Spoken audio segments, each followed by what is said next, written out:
여러분 안녕하세요. 자, 오늘은 음악의 재료가 되는 것이 무엇인지에 대해서 살펴보려고 해요. 자, 음악의 재료가 되는 건 뭐죠? 쉽게? 들리는 소리 같은 그렇죠. 그걸 바로 뭐라고 그러냐면 음. 음이라고 하죠. 그래서 음악도 음을 통해서 즐기는 것이다 라고 하는 한자 풀이를 통해서 알 수 있듯이 바로 음이라고 하는 것이 음악을 구성하는 요소라고 할 수가 있죠. 그러면 음은 쉽게 얘기해서 우리 주위에 어떻게 찾아볼 수가 있을까요? 뭐 사람의 목소리, 네, 사람이 목소리로 노래하는 것도 있을 수 있고, 악기 소리, 예, 바이올린이나 뭐 플룻 같은 악기를 연주할 수도 있고, 또 뭐 떨어져서 나는 소리나 네, 그런 것들도 더 광범위하게 음악의 재료인 음이라고 할 수가 있겠죠. 자, 그런데 아마 그런 생각이 좀 들 것 같아요. 땅에 떨어져서 나는 소리나 그 다음에 혹은 우리가 피아노로 연주하는 것과는 좀 같은 음이라고 하기에는 좀 다르지 않느냐 하는 생각을 할 거예요. 네. 그렇죠. 혜빈이와 마찬가지로 아마 여기 이걸 보시는 여러분들도 이건 좀 다르다라는 생각을 하실 수도 있을 것 같아요. 그 이유는 그 음이 어디에서 소리가 나느냐, 즉 음을 발생시키는 진원지가 다르기 때문인데요. 우리는 그 진원지를 포함해서 음이라고 하는 것을 구성하는 어떤 몇 가지 요소에 대해서 살펴보도록 하겠어요. 자, 그럼 이제 우리 피아노로 가서 같이 보도록 하죠.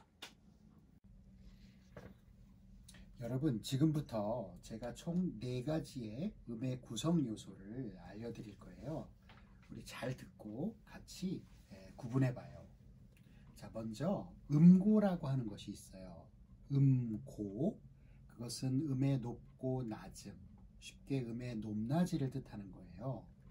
자, 피아노라는 악기가 우리 주변에 있기 때문에 피아노를 기준으로 설명을 해보면요. 자, 지금 여러분들 보시는 게 바로 피아노의 중앙, 가운데쯤 하는 건반들이에요.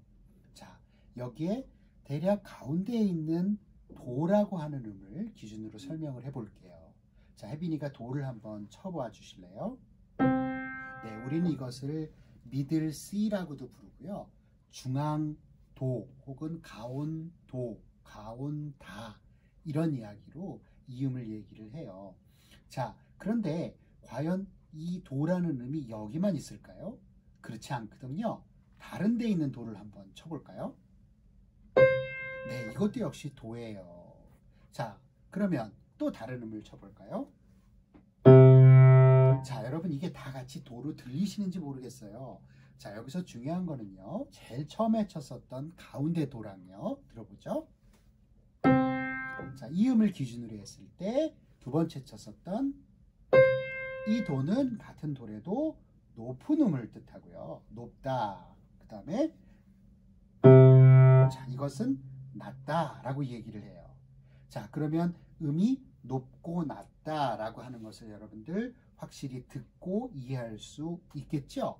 자, 그것을 바로 음고라고 한답니다.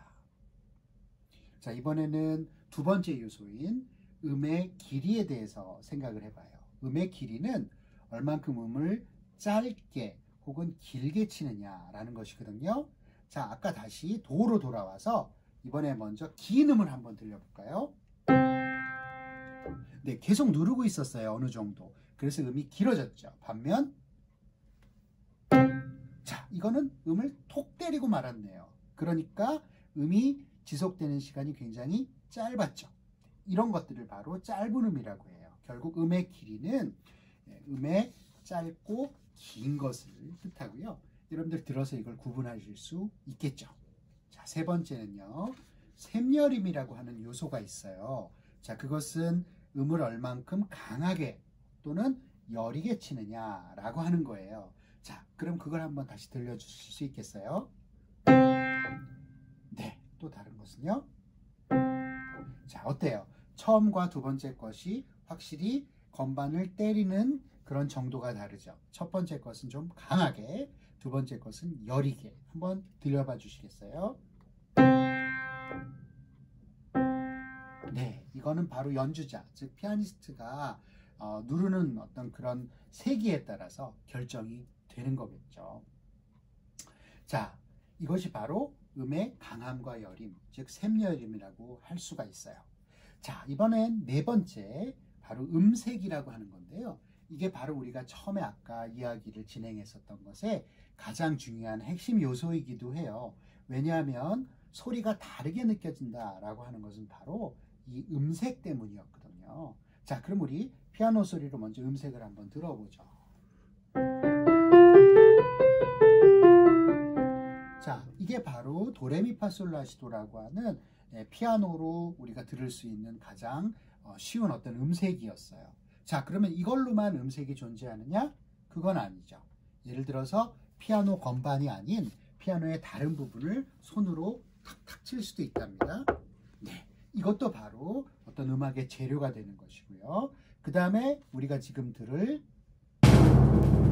팀파니 소리도 바로 또 다른 어떤 음의 재료가 되는 거죠. 자, 그러면 이렇게 각기 다른 음의 소리가 나타나는 이유는 뭘까요? 그건 바로 음을 만들어내는 진원지가 각각 다르기 때문이에요. 첫 번째는 피아노라는 악기에서 소리를 만들어냈고, 두 번째는 피아노긴 하지만 피아노의 다른 부분을 손으로 두들려서 만들어냈고요. 소위 나무죠. 그 다음에 세 번째는 팀판이라고 하는 악기를 두드려서 소리가 냈죠. 그래서 결국 각기 다 다른 느낌의 소리, 다른 재료의 소리를 우리가 들을 수 있었죠. 그것을 바로 음색이라고 한답니다. 자, 지금까지 음의 구성 요소에 대한 저의 설명과 혜빈이의 연주를 잘 들으셨나요? 어떻게 이해하실 수 있겠어요? 자, 그럼 우리 한번 간략하게 복습을 해보죠. 음의 구성 요소 네 가지는 각각 음고, 네, 길이, 네, 샘여림, 네, 음색이 있었어요. 네, 그 네 가지가 음이라고 하는 음악의 재료가 되는 요소라고 할 수가 있습니다. 이것이 바로 음악을 만들어내는 음악의 재료가 되는 것이죠. 자, 오늘은 여기까지 하죠. 여러분, 안녕.